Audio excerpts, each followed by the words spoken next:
You notice it long before you ever glance at an inflation chart. You feel it standing in the grocery aisle, looking at the same products you've bought for years, wondering how the total climbs so high again. You feel it when you promise yourself you'll be careful this week, only to watch the receipt print a number that feels heavier than it should. And you feel it when the news claims inflation is falling, yet nothing about your grocery run feels cheaper at all. Right now, millions of Americans are quietly asking the same question. This isn't confusion, it's lived experience. People aren't suddenly buying more. They're not splurging. They're cooking at home, cutting extras, choosing store brands, and still watching grocery costs push their budgets to the limit. And because food is not optional, because you cannot postpone eating, the way you can delay a vacation or a car upgrade, the pressure shows up immediately. What makes it even more frustrating is the disconnect. Headlines talk about cooling inflation, stabilizing prices, and economic improvement. But at checkout, the math tells a different story, one that feels personal, one that feels like you're doing everything right and still falling behind. This video isn't just about grocery prices. It is about the cost of living in America and why the numbers people hear don't match the stress they feel. It's about understanding what inflation is down actually means, and why it doesn't translate into relief at the grocery store. Stay until the end, because once you understand what's really happening behind the numbers, that frustration stops feeling like a personal failure and starts making a lot more sense. One of the biggest misunderstandings in today's economy comes down to a single word: inflation. When people hear inflation is down, most assume prices should be coming down too. That groceries should cost less than last year. That life should feel easier. But that's not how inflation works. Inflation doesn't measure whether prices are high or low. It measures how fast prices are changing.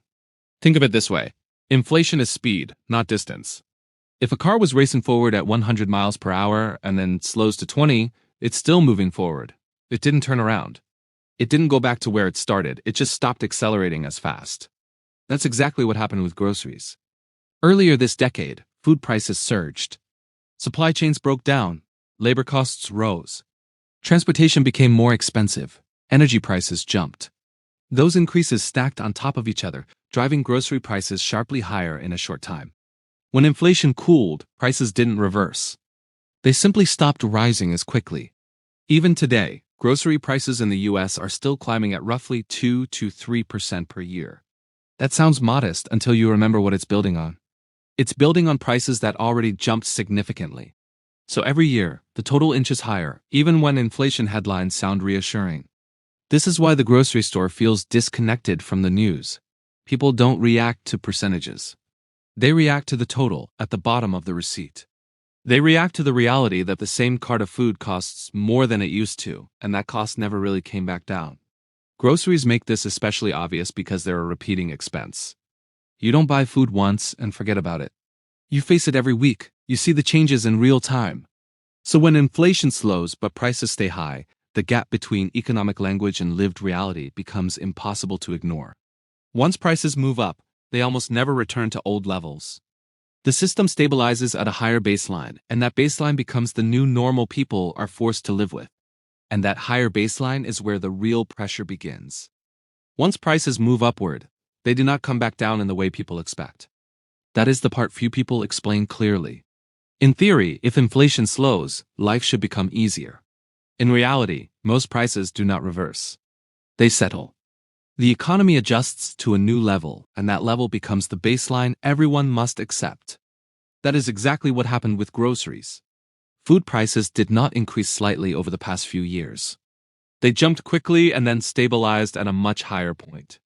Even now, with inflation cooling, grocery prices continue to rise, only at a slower pace. 2 or 3% each year may sound harmless, but when added on top of already elevated prices, the effect compounds. This is why so many people say the same thing. They are buying the same food. Their habits have not changed. The explanation is simple but uncomfortable. You are not paying more because you are doing more. You are paying more because the floor moved. Groceries make this baseline shift feel especially heavy because they are unavoidable and frequent. Food cannot be negotiated. It cannot be refinanced. It cannot be postponed for 6 months in the hope that conditions improve. You purchase it every week, sometimes more than once. That repetition makes even small increases feel relentless. Each trip reinforces the same message. This is the new normal. Unlike gasoline prices, which can swing sharply, grocery prices tend to move upward and then stay there. That is also why hearing that things are not getting worse does not feel reassuring. When you are already stretched thin, stability at a high cost still feels like pressure. It still feels like strain. It still feels like falling behind. The system may see a stabilized price level, but households experience a locked one. And as frustrating as that baseline is, it is only part of the story. The pressure is not spread evenly across everything people buy. Some grocery items hit much harder than others, and those items are usually the ones families rely on the most. One reason groceries feel worse than the headline suggests is simple. People do not buy averages. Inflation statistics bundle hundreds of products into a single number.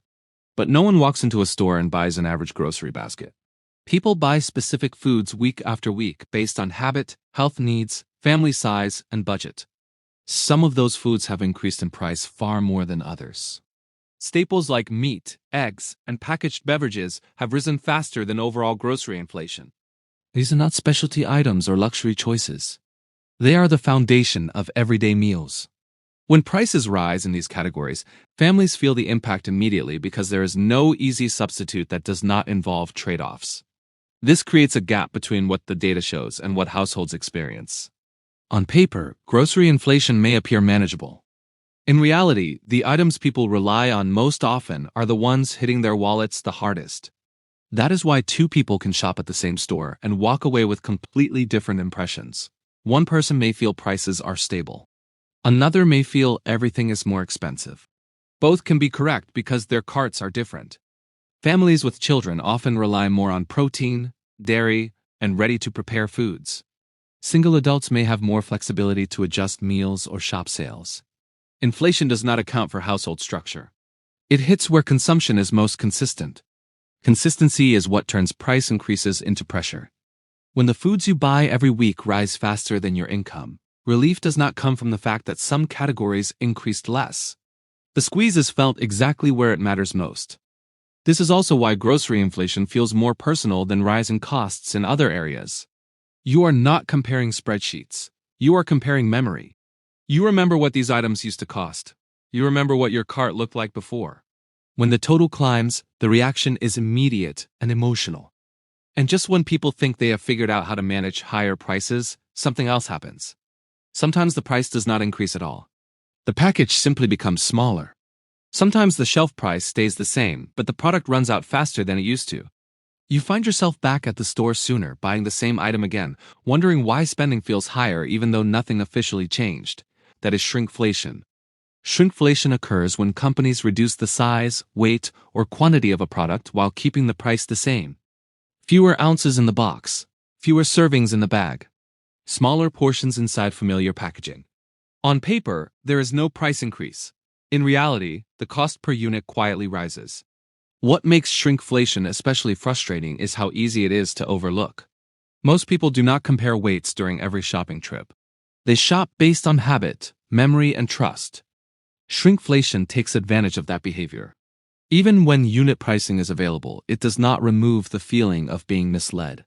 Shrinkflation also blurs the line between perception and data. Inflation metrics do not always capture these subtle changes right away. As a result, the numbers may suggest stability while households feel like their money is disappearing faster than before. That is one reason grocery shopping feels so emotionally charged. It is not only about higher prices. It is about reduced value. And when that feeling stacks on top of already elevated prices, frustration builds quickly. Yet even shrinkflation does not fully explain why grocery prices remain so stubborn. Behind the shelves and packaging, something else is shaping how prices behave. Something structural. When people ask why grocery prices do not return to previous levels, the answer is not always inflation, packaging, or consumer behavior. Sometimes it is about power.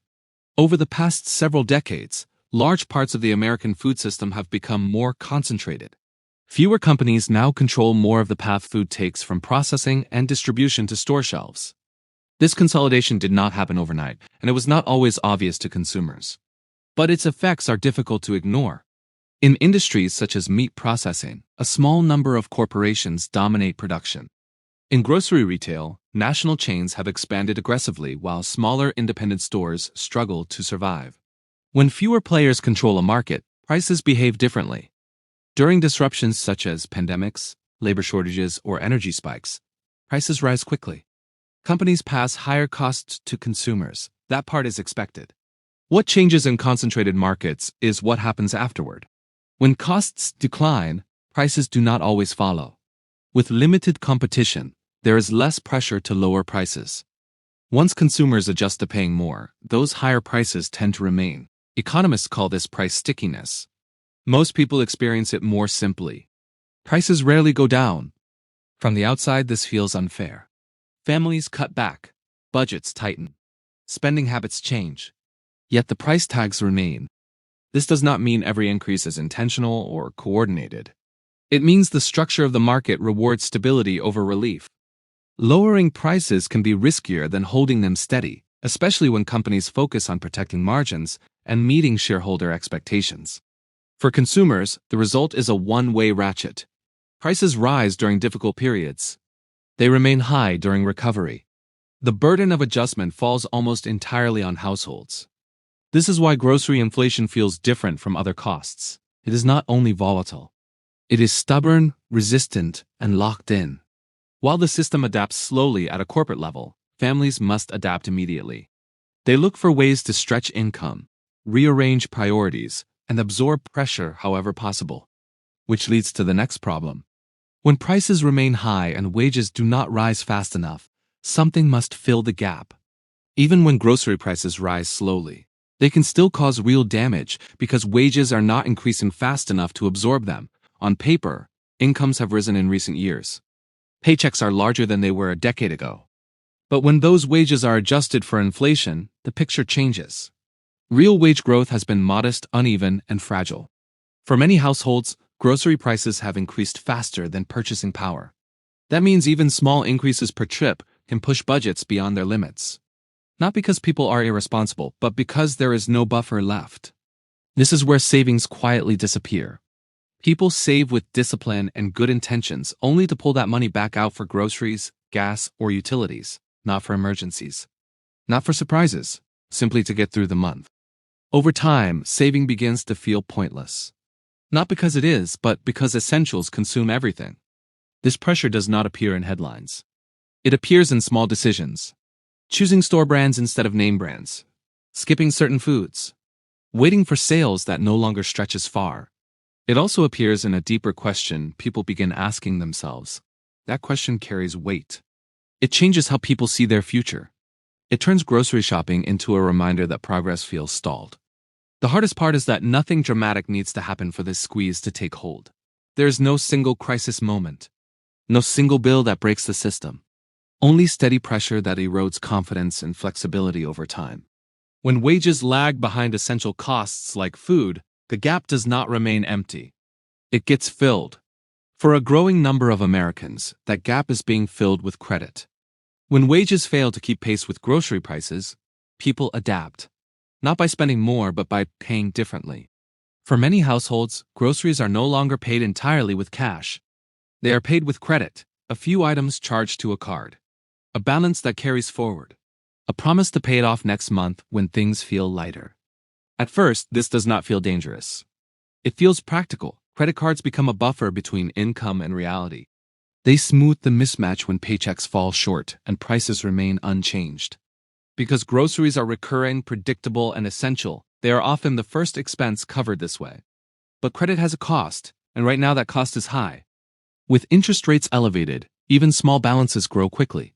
What begins as a few $100s to cover food can quietly turn into persistent debt that becomes difficult to escape. Minimum payments keep accounts active, but they do not restore breathing room. This is how groceries stop being only a weekly expense and become part of a monthly financial trap. The irony is that this debt does not come from excess. It comes from restraint. From people who already cut back, budget carefully, and avoid luxuries. They are not financing indulgence.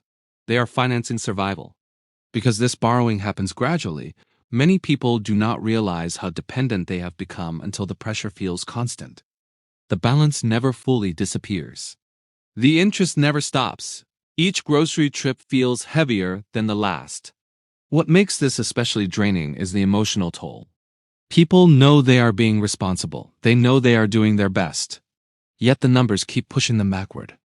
When food, the most basic necessity, requires borrowing, it changes how people relate to money entirely.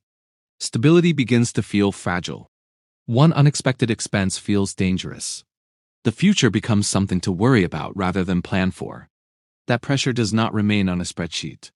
It shows up in routines, in mindset, and in a sense of security.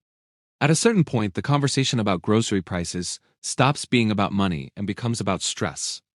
Food is not just another bill. It is tied to health, routine, and dignity. When groceries feel harder to afford, the pressure reaches deeper than any budget worksheet. People begin to think about food differently. Not in terms of meals they want to prepare, but in terms of what they can afford to stretch. Portions become smaller. Certain items disappear from carts. Fresh options get replaced with whatever lasts longer or costs less. These are not lifestyle choices. They are coping strategies. Even when households technically manage to get by, anxiety does not disappear. Every grocery trip becomes a calculation. Every price increase feels personal. People stand in aisles doing mental math, weighing nutrition against cost, necessity against sacrifice. This pressure accumulates. Parents skip meals so children do not have to. Adults feel guilt over buying items that once felt normal. Feeding yourself, a basic human need, begins to feel like a test that can be failed. Because this stress repeats weekly, it becomes background noise in daily life, a constant tension that never fully fades. It follows people home, it shapes routines. It affects sleep, focus, and decision-making. What makes grocery stress especially difficult is how invisible it is. There is no dramatic crisis moment. Just a steady sense that life costs more than it should and that margin for error is shrinking. This is why people say groceries feel more expensive, even when inflation reports suggest improvement. They are not reacting to statistics. They are reacting to pressure. Once that pressure becomes part of daily life, it changes how people view the future. Instead of asking when things will improve, people begin wondering whether this is simply how life will be going forward. What makes rising grocery prices especially unsettling is not only how high they are. It is the growing belief that they are not coming back down. For years, people treated higher costs as temporary, a rough period to endure until conditions improved. Recently, that mindset has begun to shift. Instead of waiting for relief, many Americans are quietly adjusting to the idea that this may be permanent. Not because they want to, but because the signals suggest it. Grocery prices may rise more slowly now, but they continue to rise. Wages are increasing, but not fast enough to restore lost breathing room. The systems shaping food prices, consolidation, supply chains, pricing strategies are not reversing. They are settling in. That reality changes behavior. People delay plans. They stop assuming the future will be easier than the present. Big goals feel riskier. Small comforts start to feel optional. Over time, expectations shrink. Not from pessimism, but from self-protection. This is where financial stress becomes more than stress. It becomes a mindset. Instead of asking when relief will come, people ask how to live this way long-term. That shift matters. It affects how households plan, spend, and attach hope to progress. None of that shows up in inflation reports. What does show up is a society quietly recalibrating around higher costs, thinner margins, and less forgiveness for mistakes. A society where stability feels harder to reach, even for people doing everything they are supposed to do. Groceries are only one piece of this puzzle, but they reveal it clearly. Food is unavoidable. It is weekly. It is visible. It reminds people again and again that the economy they live in does not feel as forgiving as the one they were promised. So why do groceries feel more expensive, even when inflation is lower? Because inflation measures speed, not distance. Prices rose quickly, settled high, and never reset. The foods people buy most often increased more than averages suggest. Shrinkflation reduced value without lowering prices. Wages and credit have been stretched trying to keep up with the cost of living in America. This is not about bad choices. It is about structural pressure showing up in everyday life, one grocery trip at a time. Which part of this story felt closest to you? The checkout line, the credit card balance, or the feeling that your money no longer stretches the way it used to?